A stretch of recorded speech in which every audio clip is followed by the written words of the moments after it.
দেখ না কিভাবে ওই লোকজনকে নাকানি চোপানি খাওয়াই। আমাদের দল মানে তো ওই সবেদন নীলমণি পেঁচো ডাকাত, ওর উপরে আমার কোনো ভরসাই নেই। আরে বিশ্বাস আর ভরসা এই দুটোই তো আমাদের কাছে আছে নাকি? শোন, আমি পেজোকে একটা কাজে পাঠিয়েছি। যদি পেজো এই কাজটা করতে পারে তাহলে আমাদের রোজগারও হবে, প্রতিশোধ নেওয়াও হবে। আরে কোথায় পাঠিয়েছি সেটা বলবি তো? মন্ত্রী মশাইয়ের বাড়ি।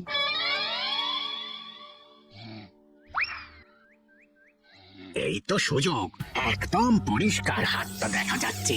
এবার আমার শিল্পী হাতের কাজটা দেখাই। চোর চোর চোর চোর! কোথায় কোথায় চোর?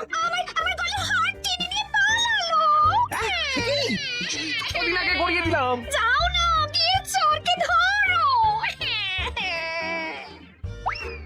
ওই তো দেখা যাচ্ছে। এই বেটা দাঁড়া বলছি, হাতে পেলে না পিঠ গরম করে ছেড়ে দেবো। হাতে এলে তো হ্যাঁ। এই বেটা দাঁড়া বলছি। এই বেটা দাঁড়া বলছি, দাঁড়া বলছি।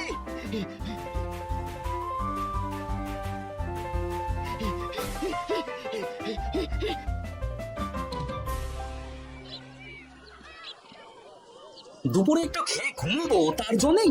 দাদু খেলতে চলো খেলতে চলো। প্রস্তুত তো? হ্যাঁ হ্যাঁ প্রস্তুত প্রস্তুত।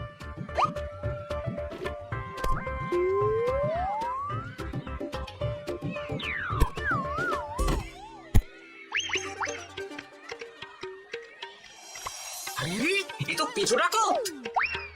ধরো বেটাকে, ধরো ধরো। আমার গিন্নির গয়না চুরি করে পালাচ্ছিল, ওর ট্যাকেই পাওয়া যাবে। ধরো। এটা মন্ত্রী মশাই? হ্যাঁ এটা। চোর ধরা পড়েছে, এটাই বড় কথা। শুনুন, এখন একে রাজবাড়ি নিয়ে যাই, কাল এর বিচার হবে।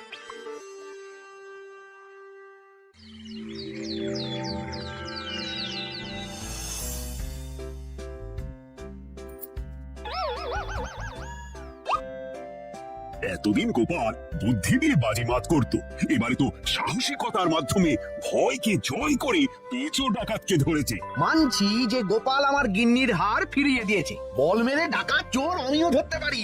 এটা এমন কোনো সাহসের কাজই না। ঠিক আছে গোপাল, তুমি কিছু বলতে চাও? হ্যাঁ, বলতে চাই মহারাজ, আমি এই কৃতিত্বের ভাগিদার একা হতে চাই না।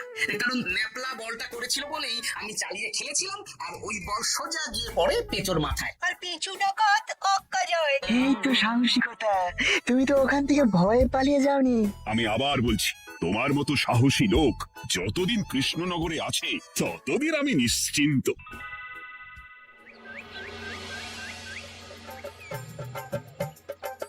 সারাদিন আমি সংসার ঠেলছি আর আরেকজন খাচ্ছে যাচ্ছে ঘুরে বেড়াচ্ছে।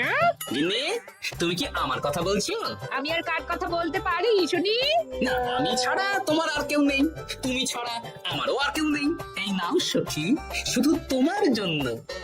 কি সুন্দর ফুলের তোড়া, এটা আমার জন্য এনেছো?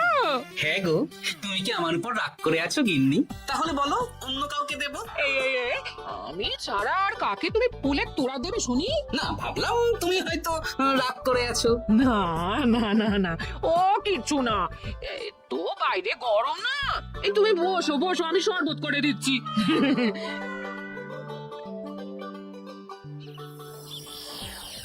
পুরো পরিকল্পনাটাই গোপাল চৌপাট করে দিল। এবার তাহলে কি করবি? ভাবতে হবে ভাবতে হবে। পেঁচো ধরা পড়েছে বলে তো আর আমরা হাত পা গুটিয়ে বসে থাকতে পারি না। না, ঠিক বলেছিস, অন্য কিছু একটা করতে হবে। গোপাল গোপাল গোপাল, এই গোপাল আমার কপালটা পুড়িয়ে দিল। সবার সামনে মহারাজ গোপালকে পুরস্কার দিচ্ছে। তোমার মনে এখনো অস্বস্তিতে কিসের? সমস্যাটা কোথায়? আমিও তো এরকমই একটা সুযোগ খুঁজছিলাম, যেখানে গোপালের মতন একটা সাহসিকতার কাজ করব, আর মহারাজ আমার প্রশংসায় পঞ্চমুখ হয়ে উপহার দেবেন, আর সবাই হাততালি দেবে। তো মহারাজকে গিয়ে বলো, গোপাল সামান্য একটা বল মেরে সাহসিকতার সম্মান পেয়ে গেল, তাই তুমিও একটা কিছু করে দেখাতে চাও। ঠিক বলেছো, আমাকেও এরকম কিছু একটা করে দেখাতে হবে। হাত গুটিয়ে বসে থাকতে পারবো না। হ্যাঁ, এমনিতেই ইদানিং তুমি 4 হাত থেকে 2 হাত হয়েছো। কি বলতে চাইছো কি তুমি? আসলে এতদিন তোমার আরো 2টো হাত বটা আর ঘটা তোমার সাথে তালে তাল মিলিয়ে কাজ করতো, এখন তো ওরাও নেই। নেই না, ওই আপদ দুটোকে বিদেয় করে দিয়েছি। দিন দিন লোভ বাড়ছিল, জীব লম্বা হয়ে যাচ্ছিল। বেশ, তাহলে কালকে মহারাজকে বললো তোমার মনের কথা। কালকেই বলবো।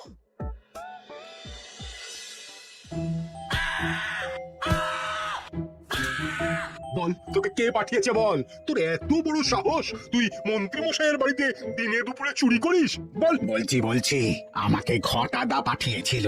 মন্ত্রী মশাইয়ের দল থেকে বেরিয়ে বটাদা আর ঘটাদা একটা নতুন দল খুলেছে, আমি ওই দলে যোগদান করেছি। আচ্ছা, এই ব্যাপার। বেটাদের একবার হাতে পাই। বটা বটা আমাদের খুব সাবধানে থাকতে হবে কিন্তু। কেন রে, কি হলো? কানাঘুষো আর ওই গোপন সূত্রে খবর পেলাম, মার খেয়ে পেঁচো আমাদের নাম বলে দিয়েছে। বলিস কি? হ্যাঁ রে, কি আর বলবো বল, কাউকেই আর ভরসা করা যাবে না। বেটা ধরাও পড়ে গেল, আবার মার খেয়ে আমাদের নামও বলে দিল। এবার তো মনে হচ্ছে ভূতের মতো লুকিয়ে থাকতে হবে। যা বলেছিস ভাই, তাছাড়া আর উপায় নেই।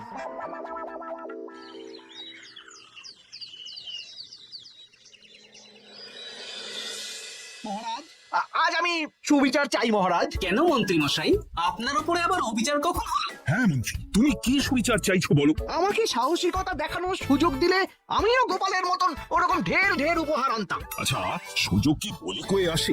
সেসব আমি জানি না, আমিও ছোটবেলায় অনেক সাহসিকতার কাজ করেছি, তবে কোনো পুরস্কার পাইনি। আর গোপাল কিছু করলেই ওকে আপনি উপহার দিয়ে দেন। তা তুমি কি সাহসিকতার কাজ করেছিলে ছোটবেলায়? আমি একবার মামার বাড়ি গেছিলাম, তো একদিন মামার বাড়িতে হঠাৎ ডাকাত পড়ে, তাই দেখে আমি কয়েকটা ঢিল নিয়ে মামার বাড়ির পেয়ারা গাছে গিয়ে উঠে পড়ি। তারপর যখন ডাকাতের দল ডাকাতি করে বাড়ি থেকে মালপত্র নিয়ে বেরোচ্ছে, আমি আক্রমণ করি, দুম দাম দুম দাম দুম, ব্যাস ডাকাত ধরা পড়লো। বেশ ভালো তো। কিন্তু সেদিন কোনো উপহার বা সাহসিকতার পুরস্কার পাইনি। পুরস্কার দিতে হলে আমাকেও দিতে হবে, কারণ আমি প্রথম পেঁচো ডাকাতকে ধাওয়া করেছিলাম। যদি না উপহার পাই তাহলে আমি ঝামেলা করব। কিন্তু হঠাৎ করে কোনো কৃতিত্ব ছাড়া তো আর কাউকে সাহসিকতার পুরস্কার দেওয়া যায় না। তার আগে কিছু সাহসিকতার কাজ করে দেখাতে হবে, তারপর বিচার বিবেচনা হবে, তারপর তাকে সাহসিকতার পুরস্কার দেওয়া হবে। তাহলে আমাকেও কোনো সাহসিকতা দেখানোর সুযোগ দিন মহারাজ। মন্ত্রী মশাই শুধু একা সুযোগ পাবেন কেন, আমিও দেখিয়ে দিতে চাই আমি কতটা সাহসী বাহাদুর মানুষ। রাজবৈদ্য সুযোগ পাবে আর আমি কি বসে বসে হাত কামড়াবো? আমিও সুযোগ চাই। তা তোমরা কিভাবে সাহসিকতা দেখাবে শুনি? দেখুন মহারাজ, মানুষ সাধারণত কয়েকটা ব্যাপারে ভীতু, যেমন হিংস্র জন্তু জানোয়ার, সশস্ত্র ডাকাতকে ভয় পায়, আর আর ভূতের ভয়। হ্যাঁ, আমার তো মনে হয় সাহসিকতার পরীক্ষা করার জন্য এই তিনটের মধ্যে যে কোনো একটার সাথে মোকাবিলা করতে পারলেই বোঝা যাবে কে কত সাহসী। এটা তোমরা ঠিক বলেছ, কিন্তু ব্যাপারটা হলো জঙ্গলের পশুরা জঙ্গলে যেমন আছে থাকুক, ওদের নিয়ে নাড়াঘাটা করার দরকার নেই। ডাকাত তো গোপাল ধরেছে, এখন পড়ে থাকলো ভূত। মহারাজ, আপনি তাহলে ওই ভুতুড়ে বাড়ি খুঁজুন, তারপর সবাইকে ভূত ধরে আনতে বলুন। দেখি, মন্ত্রীর আবদার মেটানোর জন্য তো তাই করতে হবে। আজকে এটা কি রান্না করেছো বলো তো? ছোলা আর আলু দিয়ে তরকারি, ঝটপট খাবারটা খেয়ে নাও তো দেখি। আচ্ছা, ছোলা আলুর তরকারি দিয়ে শুকনো রুটি খাওয়া যায়? হ্যাঁ, বেশি বায়না না করে যা রান্না হয়েছে তা খাও তো বাপু, খেয়ে গায়ের শক্তি বাড়াও, কদিন পরে তো ভূতের সাথে লড়াই করতে হতে পারে। হ্যাঁ, ধুর ভূত, ওসব ভূত প্রেতে আমি ভয় পাই না, বুঝলে?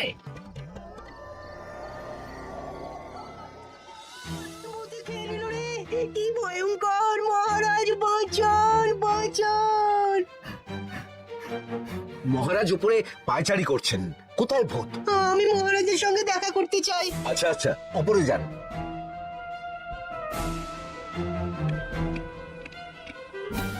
কি হয়েছে সভাকবি? রাতের বেলা হঠাৎ আর তোমার চোখ মুখের অবস্থা এরকম কেন? মহারাজ, কৃষ্ণনগরে ঘাটপাড়ির ভূত আমার সর্বস্ব লুট করে নিয়েছে মহারাজ। কি যা তা বলছো তুমি? সত্যি বলছি মহারাজ, আমি আমার একটা কাজে নদী পেরিয়ে ওই পাড়ে গিয়েছিলাম। একটু আগে এই পারে এসে নৌকো থেকে নেমে ঘাটের সামনে থেকে একটা গরুর গাড়িতে উঠি। তারপর কিছু দূর আসতেই একটা বড় বাড়ির সামনে গাড়োয়ান গাড়ি থামিয়ে বলে আর যাবে না। আর কারণ জিজ্ঞেস করতেই গাড়োয়ান আমার দিকে মুখ ফেরায়। রে বাপ রে বাপ, কি কঙ্কাল সার হাড় হিম করা মুখ! আমি তো অজ্ঞানী হয়ে যাই। কিছুক্ষণ পর জ্ঞান ফিরলে দেখি আমি রাস্তায় পড়ে আছি, আর আমার সাথে থাকা থলেটাও নেই। তাহলে বলতে চাইছো তোমার থলে ভূতে চুরি করেছে? সেসব আমি জানি না মহারাজ, কিন্তু আমি আমার থলে ফেরত চাই, আর ওই ভূতের শাস্তিও চাই। দিন না। এই সেরেছে, আজ সকালেই রাজসভায় ভূত নিয়ে আলোচনা হলো আর রাতেই ভূত দেখা দিল। এবার ভূতকে আবার কে ধরবে? মহারাজ, আমার থলেতে অনেক দামি জিনিসপত্র ছিল। ঠিক আছে সভাকবি, তুমি এখন বাড়ি যাও, আমি দেখছি কি করা যায়। এই সুযোগে মন্ত্রী, জ্যোতিষী, পণ্ডিতদের সবার একবার করে সাহসিকতার পরীক্ষা নিয়ে নেব।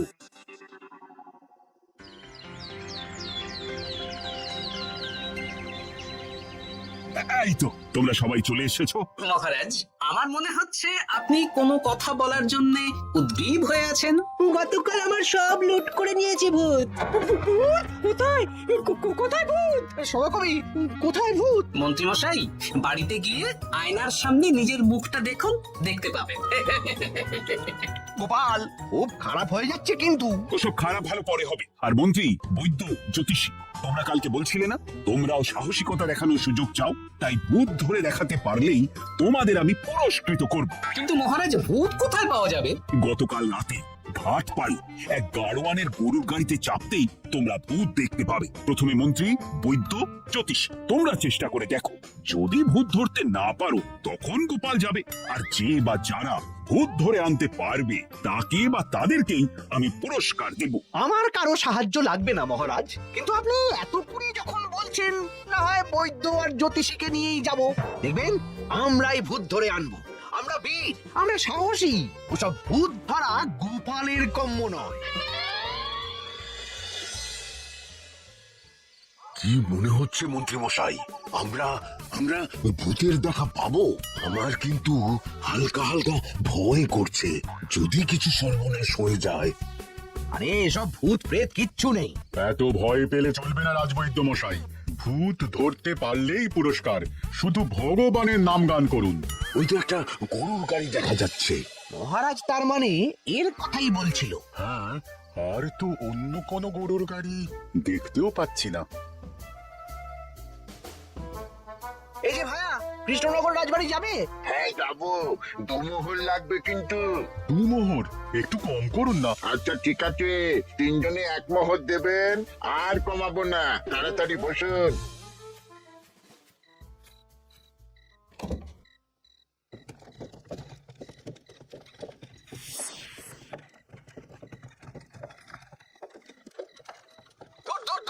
এতক্ষণ কোনো ভূতই নেই। সভাকবি যে কি দেখে ভয় পেয়েছে কে জানে। অকারণে এক মোহর লোকসান। সত্যি আমরা অকারণে সাহসিকতার পরীক্ষা দিতে এলাম।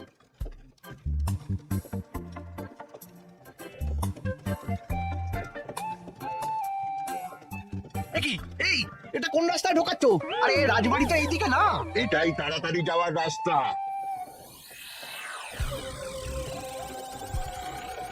দাঁড়িয়ে আর যাবে না। যাবে না মানে? আমরা তো রাজবাড়ি অবধি যাব। হাতের আংটি, পয়সা করি গাছ বের করে ফেল, নইলে এক্ষুনি চিবিয়ে খাবো। ওরে বাবা, ভূত ভূত পালাও। পালিয়ে যাবে কোথায়? আজ তোদের চিবিয়ে খাবো। ও ঠাকুর, বাঁচাও বাঁচাও ভগবান, বাঁচাও।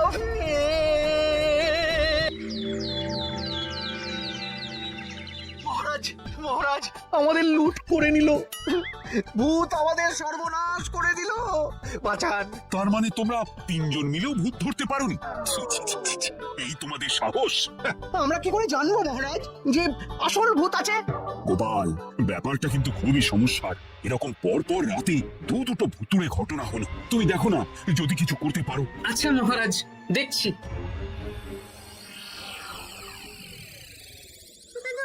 আমি কিন্তু ভয় করছি। হয়েছে? শুনলাম কালকে মন্ত্রী মশাইকেও ভূতে তাড়া করেছিলাম। আমার মনে হচ্ছে কিছু একটা রহস্য আছে। সে যাই রহস্য হোক, আজ আমরা এর শেষ দেখে ছাড়বো। হ্যাঁ, তারপর আমাদের যদি ভূতে ধরে? তোরা কোনো চিন্তা করিস না, সব ওষুধ আমি এই থলে করে নিয়ে এসেছি। হয়তো ঘাটের কাছে একটা গরুর গাড়ি দেখা যাচ্ছে। ভাই, দক্ষিণ পাড়া যাবেন? হ্যাঁ যাবো, দুমোহর লাগবে। বেশ, চলো চলো। এত রাতে তো গরুর গাড়ি রাস্তাঘাটে চলে না, তাই বাধ্য হয়ে ঘাটের এদিকে এলাম।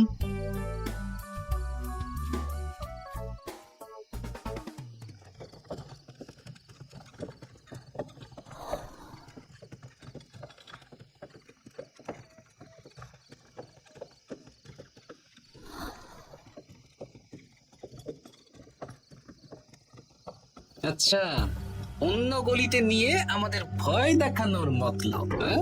ঠিক আছে, এগুলো চুপি চুপি চাপিয়ে নে, আমিও পড়ছি।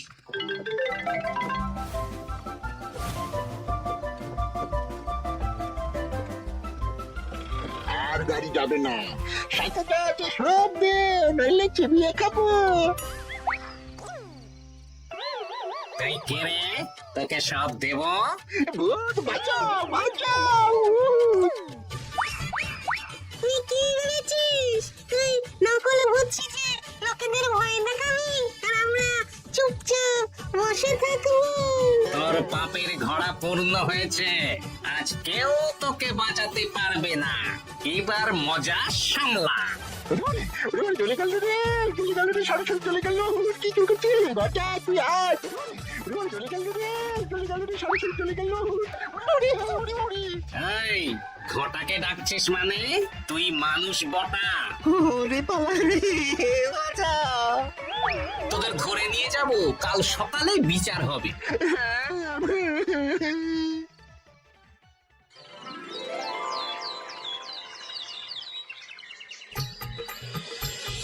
সাবাস গোপাল, তুমি তো কামাল করে দিয়েছো, জ্যান্ত ভূত ধরে এনেছো। আমি তো এদেরকে খুঁজছিলাম। এরাই তো পেঁচোকে পাঠিয়েছিল মন্ত্রী মশাইয়ের বাড়ি চুরি করতে। তার মানে গতকাল বটা আমি তোদের ছাড়বো না। সত্যি গোপাল, এবারেও তুমি বাজিমাত করে দিলে। আচ্ছা, তুমি একটু ভয় না পেয়ে এদের ধরলে কি করে? যখনই শুনলাম ভূত জিনিসপত্র সোনা দানা লুট করছে, তখনই বুঝতে পারলাম এটা ভূত না, মানুষ। তাই কাঁটা দিয়ে কাঁটা তোলার জন্য আমি আর আমার নাতি নাতনিরা ভূত সেজেই মানুষরূপী ভূতকে জব্দ করলাম। সত্যি গোপাল, তুমি সাহসী বীর পুরুষ। তোমার সাহসের কাছে বাকিরা তো নস্যি।